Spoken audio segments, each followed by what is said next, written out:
प्रस्तावना, नामकरण व सीमा निर्धारण, द्विवेदी युगीन प्रमुख कवियों का प्रदेय, श्रीधर पाठक, महावीर प्रसाद द्विवेदी, मैथिली शरण गुप्त, अयोध्या सिंह उपाध्याय, हरिओद, पंडित नाथूराम शंकर शर्मा, रामचरित उपाध्याय। ठीक है, इसको हमने पढ़ लिया था और आज हम पढ़ेंगे, ये भी पढ़ लिया था हमने, द्विवेदी युगीन ब्रजभाषा काव्य, जिसमें जगन्नाथ दास रत्नाकर, गया प्रसाद शुक्ल स्नेही, सत्यनारायण कविरत्ना। ठीक है फ्रेंड्स, पिछले वीडियो के अंदर हमने इन सारे पॉइंट्स को पढ़ लिया था और आज हम पढ़ेंगे द्विवेदी युग की प्रमुख प्रवृत्तियाँ। ठीक है, जिसके अंदर राष्ट्रीय भावना, नारी भावना, पौराणिक ऐतिहासिक प्रबंध काव्य, दलित पीड़ित जन की गाथा, प्रकृति प्रेम, वर्णन की इतिवृत्तात्मकता, सामंती अभिरुचि के विरुद्ध संघर्ष, नए प्रयोग, अनुवाद कार्य, भाषा संस्कार, द्विवेदी युगीन गद्य साहित्य और इसका सारांश आज हम पढ़ने वाले हैं। ठीक है फ्रेंड्स, तो शुरू करते हैं द्विवेदी युग की प्रमुख प्रवृत्तियाँ। फ्रेंड्स, वीडियो शुरू करने से पहले आपसे एक छोटी सी रिक्वेस्ट कि आपने अभी तक चैनल को सब्सक्राइब नहीं किया है तो प्लीज़ चैनल को सब्सक्राइब कर लीजिए। आपके एक सब्सक्राइब, एक लाइक, एक शेयर से हमें बहुत मोटिवेशन मिलता है कि हम आपके लिए ऐसे ही useful, interesting, useful educational videos लाते रहें। ठीक है फ्रेंड्स, तो शुरू करते हैं द्विवेदी युग की प्रमुख प्रवृत्तियाँ। द्विवेदी युग की कविता की प्रमुख प्रवृत्तियाँ इस प्रकार हैं। सबसे पहली प्रवृत्ति है राष्ट्रीय भावना। ठीक है, द्विवेदी युग की सबसे पहली जो प्रवृत्ति है वो है राष्ट्रीय भावना। द्विवेदी युग तक अंग्रेजों का चरित्र पूरी तरह खुलकर सामने आ गया था। उनसे सामना करने के लिए राजनीतिक स्तर पर कांग्रेस की स्थापना हो चुकी थी। राजभक्ति का भारतेंदु वाला द्वंद्व यहाँ नहीं था, इसलिए इस युग की कविताओं में राष्ट्रीयता का स्वर ज़्यादा विकसित, उग्र एवं आक्रामक रूप में दिखाई पड़ता है। गुरुजी भारत भारती में कहते हैं, भूलोक का गौरव, प्रकृति का पुण्य लीला स्थल कहाँ है, फैला मनोहर गिरी हिमालय और गंगा जल जहाँ, संपूर्ण देशों से अधिक किस देश का उत्कर्ष है, उसका की जो ऋषि भूमि है वह कौन है, भारतवर्ष है। दूसरी जो प्रमुख प्रवृत्ति है द्विवेदी युग की वो है नारी भावना। द्विवेदी युगीन कविता में नारी के प्रति अपार सहानुभूति देखने को मिलती है। गुप्त जी ने उर्मिला, यशोधरा, जैनी, हिडिंबा आदि के चित्रण द्वारा नारी के दुख और पीड़ा को अभिव्यक्ति प्रदान करने के साथ ही राष्ट्रीय आंदोलन में उसकी सक्रिय भूमिका पर बल दिया। साकेत की सीता आर्थिक रूप से स्वतंत्र व्यक्तित्व की स्वामिनी है, औरों के हाथों यहाँ नहीं पलती हूँ, अपने पैरों पर खड़ी आप चलती हूँ, श्रमवारी बिनु फल स्वास्थ्य सूची फलती हूँ अपने अंचल से। तीसरी जो प्रवृत्ति है द्विवेदी की वो है पौराणिक ऐतिहासिक प्रबंध काव्य। द्विवेदी मंडल के कुछ कवियों ने पौराणिक ऐतिहासिक कथा प्रसंगों के माध्यम से महापुरुषों एवं प्राचीन वीरों के चरित्र को अपने प्रबंध काव्य का विषय बनाया। रंग में भंग, मैथिली शरण गुप्त। ठीक है फ्रेंड्स, रंग में भंग के रचनाकार कौन है, मैथिली शरण गुप्त। वीर पंचरत्न, इसके जो रचनाकार हैं वो है लाला भगवान दीन। वीर हमीर, इसके रचनाकार है राजकुमार गुप्त। सती पद्मिनी, इसके रचनाकार है श्रीनाथ सिंह।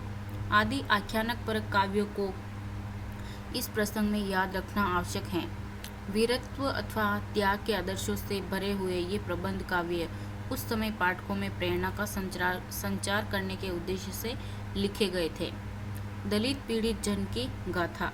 इस युग में अनाथ, किसान, विधवा, परित्यक्ता, ठीक है, पनिहारिन, कृषक कन्या आदि के हाहाकार का चित्रण करने वाली अनेक कविताएं लिखी गई।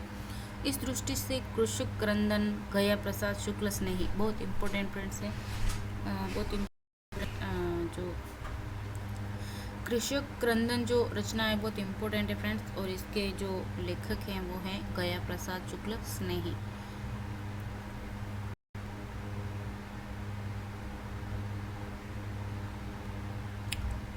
मैथिली शरण गुप्त, अनाथ, इसके लेखक हैं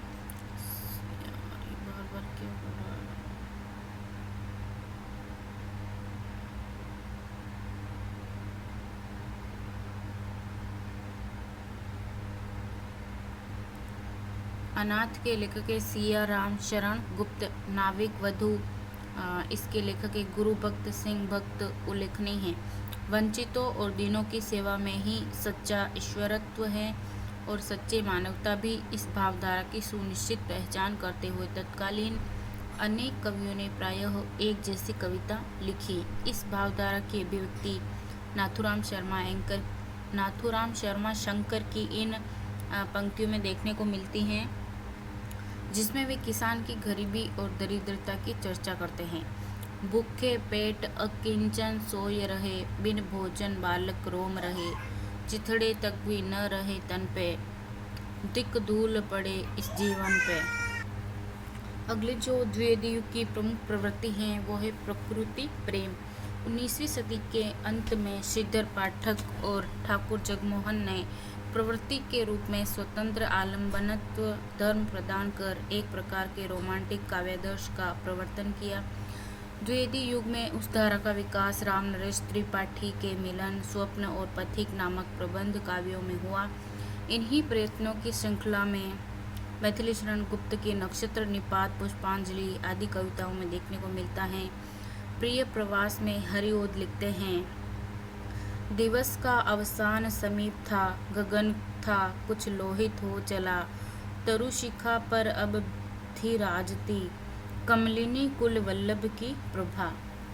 वर्णन की इतिवृत्तात्मकता इस संचार की गति को तीव्र और मर्म को झंकृत करने की अपेक्षित लाक्षणिकता चित्रमयी भाषा और वक्रता के अभाव के कारण ही आचार्य रामचंद्र शुक्ल ने महावीर प्रसाद द्विवेदी की कविता को इतिवृत्तात्मक कहा। बाद में यह विशेषण उस काल के संपूर्ण काव्य कृतित्व के लिए स्वीकार कर लिया गया। दरअसल काव्य भाषा के रूप में खड़ी बोली अपने पांवों पर खड़ा होना सीख रही थी। काव्य प्रेमियों की ये पंक्तियां गद्यवत रूपी और इतिवृत्ताकार लगती थी। उन्नति तथा अवनति प्रकृति का नियम एक अखंड है। जड़ता प्रथम व्योम में गिरता वही मार्तंड है, अतएव अवनति ही हमारी कह रही उन्नति कथा, उत्थान ही जिसका नहीं उसका पतन ही क्या भला। सामंती अभिरुचि के विरुद्ध संघर्ष। रीतिबद्ध श्रृंगारिकता और प्रेमोन्माद के संकुचित दायरे से कविता को बाहर निकालने का व्यवस्थित प्रयत्न द्विवेदी युग में ही हो सका। द्विवेदी मंडल के सभी कवि इस बात से सहमत थे कि कविता को भी अन्य साहित्यिक विधाओं की तरह लोक शिक्षा का माध्यम होना चाहिए। अपने महत्व उद्देश्य की सिद्धि के लिए द्विवेदी जी ने रीतिकाल, दरबारी काव्य परंपरा और समस्या पूर्ति के रिवाजों के प्रति अनवरत संघर्ष चलाया। नए प्रयोग। द्विवेदी युग में प्रयोगधर्मी रचनाशीलता का एक नया अंदाज देखने को मिलता है। महावीर प्रसाद द्विवेदी कृत कल्लू अल्हेत नामक आल्हा उस युग के कवि मानस के नए यथार्थवादी रुझान की ओर संकेत करता है। इसी प्रकार 1914 की सरस्वती में पटना के हीरा डोम की कविता प्रकाशित हुई थी। अतः द्विवेदी युग के संपूर्ण कृतित्व को इतिवृत्तात्मकता कहने से इतिहास के साथ न्याय नहीं हो सकता। अनुवाद कार्य। इस काल में देशी और विदेशी भाषाओं के साहित्य की कविताओं का हिंदी खड़ी बोली में अनुवाद भी हुआ। आचार्य द्विवेदी का उद्देश्य हिंदी भाषा और साहित्य को समृद्ध बनाना था, अतः उन्होंने अनुवाद की प्रवृत्ति को भी प्रोत्साहन दिया। मैथिली शरण गुप्त ने माइकेल मधुसूदन दत्त के 2 काव्यों मेघनाथ वध तथा विरहिणी ब्रजांगना का सुंदर अनुवाद किया। श्रीधर पाठक ने गोल्ड स्मिथ के हार्मिट का एकांतवासी योगी डेजर्टेड विलेज का उज्जड़ ग्राम के रूप में सुंदर अनुवाद प्रस्तुत किए। भाषा संस्कार। यह द्विवेदी युग की एक महत्वपूर्ण घटना है। खड़ी बोली की पदावली के परिष्कार कार्य में महावीर प्रसाद द्विवेदी ने महत्ती भूमिका अदा की। इन्होंने उर्दू और अंग्रेजी पढ़े लिखे लोगों को हिंदी में लिखने के लिए प्रोत्साहित किया। खड़ी बोली के व्याकरण सम्मत प्रयोग पर अत्यधिक बल दिया। वाक्य विन्यास को शुद्ध किया और विभक्तियों के संबंध में अपने विचार प्रकट किए। इस प्रकार इन्होंने खड़ी बोली के रूप को स्थिरता प्रदान की। खड़ी बोली कविता की शैली स्वच्छ, शक्तिशाली और अभिव्यक्तिपूर्ण होती गई। निष्कर्ष। निश्चय ही यह एक नूतन काव्य पद्धति का समारंभ था। आचार्य महावीर प्रसाद द्विवेदी ने सरस्वती के संपादक की हैसियत से हमेशा नवीनता का स्वागत किया। पुरानी लकीर पीटते जाने का विरोध किया। इसका परिणाम यह हुआ कि नवीनता लाने की तरह तरह की शुभ प्रवृत्तियों के शुभारंभ से ही हिंदी कविता सच्चे अर्थों में नए काव्य आंदोलन के लिए तैयार होती गई। ठीक इसी समय प्रसाद पंत, निराला, महादेवी, रामकुमार वर्मा आदि नवयुवक कवियों की नई पीढ़ी अपनी स्वतंत्र भाव दिशा और शैली की नई विशेषताओं की उद्घोषणा करती हुई सामने आई। इन्हीं लोगों के काव्य को विरोध आलोचकों ने व्यंग्य से छायावाद कहा।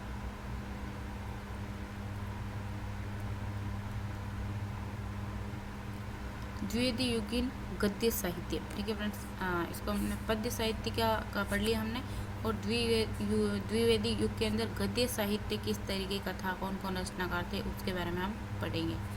तो द्विवेदी युग के गद्य साहित्य की विविध विधाएं द्विवेदी युग में अपने पूर्ण गद्य विकास के साथ सामने आई। इनमें उपन्यास, नाटक, कहानी, निबंध, जीवन, पत्र साहित्य आदि प्रमुख हैं।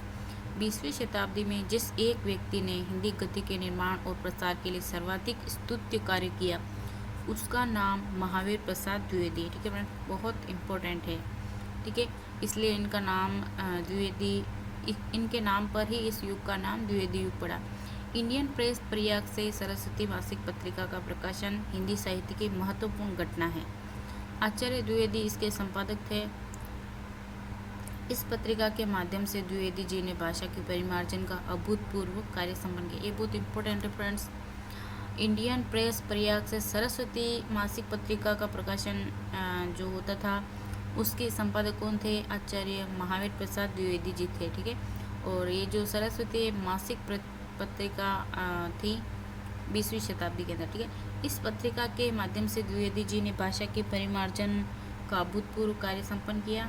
सरस्वती ने भाषा के शब्द भंडार के उसकी अभिव्यंजना शक्ति में भी वृद्धि की। बाल मुकुंद गुप्त, पद्म सिंह शर्मा, साथ साथ श्याम सुंदर दास जैसे लेखक द्विवेदी युग के देन हैं। द्विवेदी युग में उपन्यास लिखने वालों का ध्यान पहले रहस्यमयी अद्भुत घटनाओं की ओर अधिक गया, जिनमें तिलस्मी अय्यारी उपन्यास, जासूसी उपन्यास, ऐतिहासिक उपन्यास प्रमुख रूप से लिखे गए। देवकीनंदन खत्री के प्रसिद्ध उपन्यास चंद्रकांता संतति और भूतनाथ ने प्रचार की दृष्टि से द्विवेदी युग में ही लोकप्रियता प्राप्त की। कोठरी, अनूठी बेगम, गुप्त गोदना आदि उपन्यास इस युग में सामान्य जन के मनोरंजन का साधन बने। जासूसी उपन्यासों का प्रवर्तन गोपालराम गहमरी ने किया। सरकटी लाश, जासूस की भूल, इंद्रजालिक जासूस, ठीक फ्रेंड्स, ये बहुत इंपॉर्टेंट है। इन उपन्यासों के नाम अक्सर एग्जाम में पूछे जाते हैं, तो इनको याद रखना है।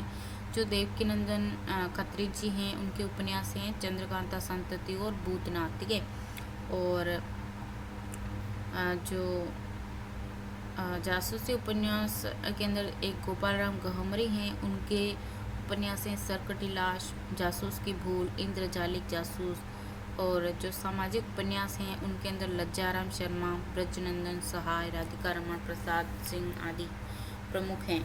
इस युग में प्रेमचंद के उपन्यास भी काफ़ी इम्पोर्टेंट है, काफ़ी बार एग्जाम में पूछा जाता है। तो प्रेमचंद जी के उपन्यास है प्रेमाश्रम, सेवा सदन, रूठी रानी, ठीक है फ्रेंड्स।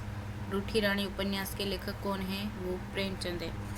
किशोरी लाल गोस्वामी की इंदुमती कहानी शेक्सपियर के टेम्पेस्ट नाटक के आधार पर लिखी गई थी।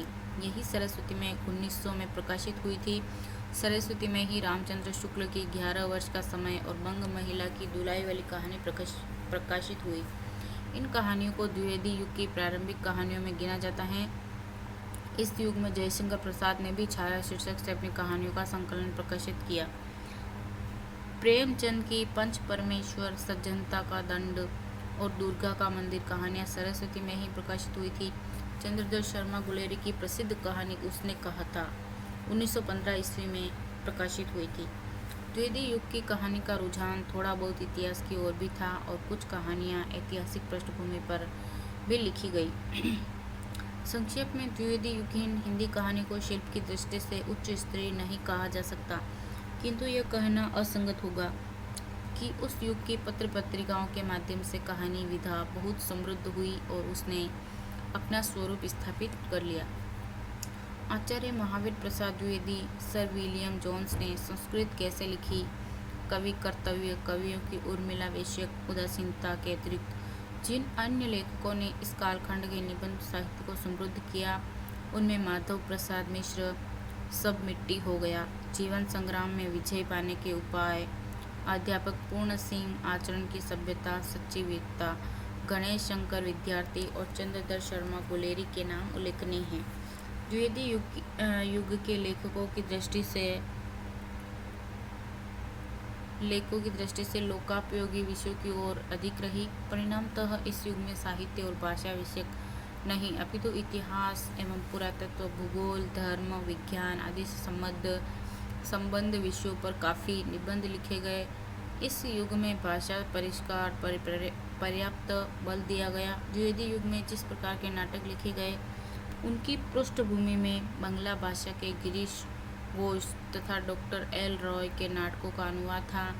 1912 में बद्रीनाथ भट्ट कुरुवन दहन नाटक लिखा, जो संस्कृत नाटक वेणी संहार का अनुवाद था। इसके बाद माधव शुक्ल ने महाभारत शीर्षक से नाटक लिखा। इसमें भद्रजन खड़ी बोली में साहित्यिक शैली में उद्गार प्रकट करते हैं। इस काल में गोविंद बल्लभ पंत ने कवित्वपूर्ण भाषा में वार्तालाप, सुंदर गीत तथा स्वागत भाषण के संयोजन से वरमाला नामक नाटक की रचना की। माखनलाल चतुर्वेदी ने कृष्णा अर्जुन युद्ध नाटक की रचना की, जिसमें चरित्रों का मनोवैज्ञानिक चित्रण किया गया। इस युग में नारायण प्रसाद बेताब, आगा हस्ट कश्मीरी, राधेश्याम कथावाचक आदि नाटककार पौराणिक मिथ की पात्रों को नायक बनाकर नाटक लिखते रहे। इस काल में जयशंकर प्रसाद ने राज्यश्री, ध्रुव स्वामिनी, विशाख और आजाद शत्रु नाटक लिखे। ठीक है, इन नाटकों के नाम और नाटककार को याद रखना है। आधुनिक रंगमंच की कुछ योजनाएं जैसे पर्दा, प्रकाश, ध्वनि आदि का समुचित विकास न होने से उस समय का नाटक सहित साहित्य अभिनय की दृष्टि से सर्वांगीण नहीं कहा जा सकता है। द्विवेदी युग में हिंदी गद्य की सभी विधाओं का विकास तो नहीं हुआ था, किंतु जीवनी, संस्मरण, यात्रावृत्त, शोधपूर्ण लेख तथा पत्र पत्रिकाओं का प्रचलन हो गया था। द्विवेदी युग में प्रकाशित होने वाली प्रमुख साहित्यिक पत्रिकाओं में सरस्वती, सुदर्शन, इंदु, प्रभा, प्रताप, भारत मित्र, समालोचक आदि उल्लेखनीय है। ठीक है, ये बहुत इंपॉर्टेंट है। द्विवेदी युग के अंदर कौन कौन सी साहित्यिक पत्रिका थी तो वो थी सरस्वती, सुदर्शन, इंदु, प्रभा, प्रताप और भारत मित्र। ठीक है फ्रेंड्स, अब हम पढ़ेंगे द्विवेदी युग का सारांश। ठीक है, 1900 से 1918 तक का समय हिंदी साहित्य के इतिहास में द्विवेदी युग के नाम से जाना जाता है। बहुत इंपॉर्टेंट है फ्रेंड्स, 18 वर्ष का समय है। ठीक है, 1900 से 1918 तक। इस युग की समूची साहित्य चेतना के सूत्रधार जो महावीर प्रसाद द्विवेदी थे, वे सुदीर्घ काल तक सरस्वती पत्रिका का संपादन करते रहे। उन्होंने ब्रज भाषा और खड़ी बोली संबंधी विधा को सदा के लिए समाप्त करके साहित्य के पद्य और गद्य दोनों क्षेत्रों में खड़ी बोली को प्रतिष्ठित किया। खड़ी बोली के परिष्कार और संस्कार का समस्त श्रेय द्विवेदी तथा उनके समकालीन वर्ग को हैं। ठीक है फ्रेंड्स, बहुत इंपॉर्टेंट बात है। जो खड़ी बोली का परिष्कार और संस्कार है, उसका समस्त श्रेय किसको है तो द्विवेदी और उनके समकालीन लेखक वर्ग को है। इस युग में हिंदी साहित्य की आधुनिक परंपरा का यथेष्ट परिमार्जन तथा विकास हुआ। विशेषतः कविता, आलोचना तथा कथा साहित्य में इस युग में प्रौढ़ता आई। द्विवेदी जी ने सरस्वती पत्रिका के माध्यम से हिंदी साहित्य के क्षेत्र में कई नवीन विषयों का सूत्रपात भी किया। राष्ट्र प्रेम, समाज सुधार, अतीत गौरवगान, पुस्तक आलोचना आदि नए विषयों पर स्वयं लिखकर और प्रबुद्ध लेखकों से लिखवाकर पाठकों के लिए नवीन सामग्री उपलब्ध कराई। इस युग के काव्य पर समीक्षकों ने एक सतही आरोप भी लगाया और उसे इतिवृत्तात्मक काव्य की संज्ञा देकर साधारण कोटि का काव्य ठहराया। द्विवेदी युग में हिंदी के 3 कालजयी साहित्यकार उत्पन्न हुए, जिनमें मैथिली शरण गुप्त, जयशंकर प्रसाद और प्रेमचंद का नाम सदैव अमीर अक्षरों में लिखा रहेगा। ठीक है फ्रेंड्स, तो आज के लिए यहीं तक और प्लीज़ चैनल को ज़रूर सब्सक्राइब कीजिए। और मिलते हैं फ्रेंड्स अगले वीडियो के अंदर एक नए विषय के साथ, ठीक है फ्रेंड्स, नए टॉपिक के साथ, ठीक है। धन्यवाद।